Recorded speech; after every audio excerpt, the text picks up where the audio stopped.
My name's Keith Atherton. I've been a developer for over 20 years. Also recently announced as an MVP. And also a Power Platform community super user. Yeah. Plenty in the room. And I get up to other shenanigans as well. But we have to mark this as a solution at the end. See me after. But today we'll go through some tips and tricks on Power Platform certifications. Just a few things that I've picked up along the way that I'd like to share with everyone. So first up, what are certifications? So when we see all these cool blue badges, the current certifications are role-based. So if you want to be an app maker, solution architect, or whatever the role may be, it's designed around that rather than the products themselves that you use. And when you do see the cool blue badges, we've got some there at the top right. So with the fundamentals, this is more of a good starting point about understanding the concepts, and they don't expire. With associate and expert level, these are a bit more hands-on. They do have a 1-year expiry, and we'll cover renewals in a moment as well. And there's some specialty ones as well. So niche things like Cosmos DB and many other things as well. You can actually drill down to quite a specific level with those. And talking of cool badges, you've come to the right place, because this community recognition program also has its own cool badges that you can earn. So if you're a blog author, or you get involved with sharing is caring, which is super awesome, and there's going to be dates coming up for that, I know, or you're a community call presenter like we're doing right now, there are badges available. I should say as well, with all these links as well, no need to make notes, because we'll be sharing the links after the session. So when I started with certifications, I must admit, I was a bit overwhelmed because there's a big choice. I didn't really know where to begin. I didn't know many people who'd taken them either. But one thing that was really useful was the certifications chart. So we can see all of the platforms there. We've got Power Platform, of course, as well as Dynamics, Azure, and the other ones there. And on the right-hand side, we've got a zoom in of the Power Platform ones available. So we do have the fundamentals, and then there's 5 associates and 1 expert level at the moment. Another thing that works well as a companion with this is the training and certification guide as well. So if you're aiming for a certain role, dealing with solutions, architecting them, or just getting started, this does give you a bit of a roadmap and direction where to go with them. Now, everyone's reasons for taking certifications will be personal to them. There's a good article on Microsoft Learn with some statistics, improving your skills or getting that next job perhaps. But everyone's got their own reasons for doing this. For me, initially, it was to get a role where I was actually going to be using these skills. I didn't just want to learn for the sake of it. Now, to get the certification, it might be 1 or more exams. And when you go ahead and book these, you've got 2 options. You can either take them at a test center, which is my preferred option. It just gets me in exam mode when I'm there. But you can take it at home as well as an online proctored exam. So there's a couple of options, whatever works best for you. The time you get for an exam can vary, depends. Is it fundamentals, associate, expert? If there's labs involved as well, you might have some performance-based testing where you do some labs, and you get a bit extra time at the seat as well for reading the NDA at the start, leaving feedback on questions at the end if you need to do that too. So when you do take an exam, you get your results pretty quickly. In my experience, you do get your results there. All the technical exams have got 1,000 points, and you do need to get 700 or more to pass. And the useful thing is you get a bit of a rough breakdown of the different skills measured they're looking for. So if you, let's say, unfortunately did fail it, you know maybe where the weaker areas are that you can then focus on for your retake. If you're lucky enough to pass an exam and get a certificate, you do get an email with instructions on how to get that badge. And at the moment, but not for much longer, you can share it on the Credly platform as well. So this is where you can put it there, share it on social media. I should say as well that this Microsoft certification partnership with Credly is ending this month. So after the end of this month, they won't be going up there anymore. But any badges that you currently have there will stay up there for a period of time. But also the community recognition program will keep posting badges up to the Credly platform going forward. If you don't pass the exam, you know what, it's not the end of the world. You can just go ahead, do a bit more study, again, focus on the areas that you need to, do a retake, book the exam again. So when you do have something that needs renewed, again, the associate level upwards as well, renewal these days is a bit more straightforward. You can do it for free online at home. It was a bit different previously. You had to take the full exam all over again, get another 2 years validation on that certification. But these days it's a bit more straightforward. It's a lot shorter assessment to do as well. And you can take it up to 6 months before the expiry date. Okay, next up, let's look at some learning resources. And number one for me is always Microsoft Learn. This has sort of improved a lot in the last few years, really tailored quite closely to the exams themselves. And it's broken down into various modules, and you get trophies and badges and things like that. And it's free, and it's just super awesome. And included on there as well, we've got some skills measured. So this is what they'll be looking for in the exam. So these bullet points we've got right here is for the Power Platform fundamentals. You've got a breakdown of the percentage that they make up of the exam.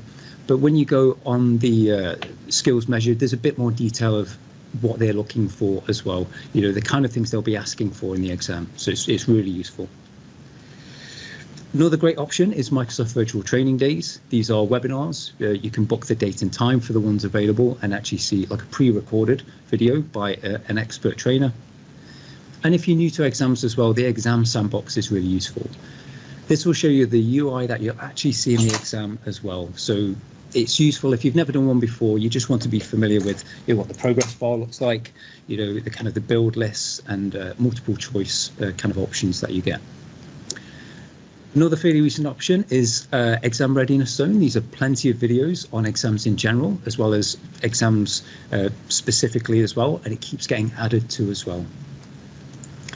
Another thing is some exam sample questions. So this is typically 20 multiple choice questions. They give you some options, they show you the correct one, but also links where you can learn more about them as well. So it's almost kind of like a free short practice test before you take the final thing. Along the similar lines as well is practice assessments. Power Platform has got plenty available now. They keep adding to these. And this is where you take it throughout the UI. You submit your answer, it tells you if you're correct or not. And again, there's links where you can go and learn more if you need to. So there's also plenty of learning material online. YouTube's got a lot of great material out there, some really good instructors. Books, there's plenty of books. I would say with books and anything else as well, just bear in mind how up-to-date the material is. If your exam has been updated 3 months ago, but you're studying from a book that was published 5 years ago, it's worth considering how up-to-date that information is. Udemy's got plenty of great courses. You tend to pay per course. You keep it for the lifetime. Pluralsight's got some really good options as well, and pro tip as well with the premium options, some of them have got exam prep courses with practice tests. So if that's why you're on Pluralsight, it may be worth the extra money. LinkedIn Learning has got some great courses too. Full disclosure, I'm a LinkedIn Learning instructor myself, but I was a fan and a subscriber for years before becoming an instructor with them as well. They've got some great courses. And if you work in partner land, like I do, Microsoft Partner University is another great set of videos tailored per the exams. Again, yours may be available, could be really useful. And maybe a bit more high cost option is going with a learning partner, which is typically a third-party training organisation. They'll have an instructor on hand, so you can ask questions, you can drill a bit deeper into areas if you need to. Depends on your budget or your company's budget.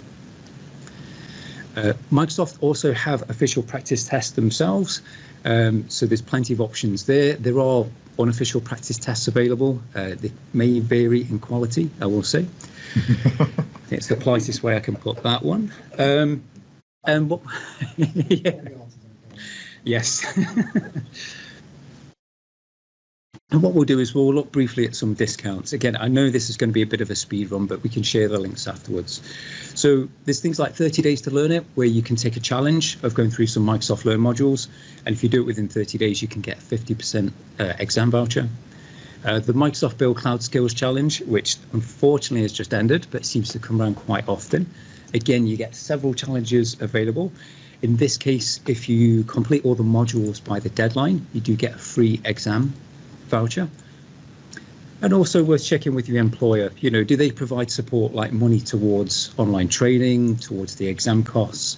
Many of us are quite busy, so it could be the time during work hours to study, or if you're on the bench as well. So bear in mind, if you put the case together, there are benefits for your employer. They might be working towards becoming a Microsoft partner, or they just want trained, enthusiastic employees. Who knows? We'll finish up with some study tips very briefly. And first up is managing exam stress. It's perfectly normal, affects everyone differently. But looking after your mental health and well-being is critical. So, you know, there's plenty of support out there, plenty of people you can speak to, plenty of guidance online as well. So it's worth putting that first, I would say. We've gone through ways of preparing, so there's lots of ways we can study, but also you can spin up a free dev environment. You could go and have a play with some of these features, you know, get yourself as prepared as you need to for the exam. And if you are prepared, then be confident, right? You know, maybe not overconfident like that, but, you know, if you've done all you can, you're ready for this exam, then don't doubt yourself, just go for it. Another thing is reading the question properly. Yeah, I don't find any of these exams tricksy in any way, but it may be worded as, you know, what service would you not use in this example? So it's worth just taking the time, don't feel rushed. And talking of not feeling rushed as well, use all the available time. You know, in some cases you can go back and review questions. So if you've got some time at the end and you can do that and you feel that's worthwhile, it's worth considering. Also, don't skip any questions. You don't get penalised for any wrong answers. So your best chance of success is to answer everything, even if it's an educated guess. And finally, one that works well for me, it's different for everyone, is when I see the question, I try and think of the answer before I see the options. Otherwise, I might get a bit biased. So hypothetically, if I was asked, Hugo used to have a different job, what was it? Now, I know something about food or some, I don't know, something rings a bell. I know. Do you know it? Do you know it? Well, let's see the options then. So did Hugo used to be a stuntman? He's still a stuntman. Okay, yeah. Did Hugo used to be a movie star? Oh, I man, could see that. Could be. Yeah, I mean, yeah, it's possible. Did Hugo used to be a chef? No, never. Right, okay. I don't think that's never come up. Like, Never. not Never once. been mentioned. Okay, right. Or an American football player. You know, I think it's chef, and if you did too, you'd be correct.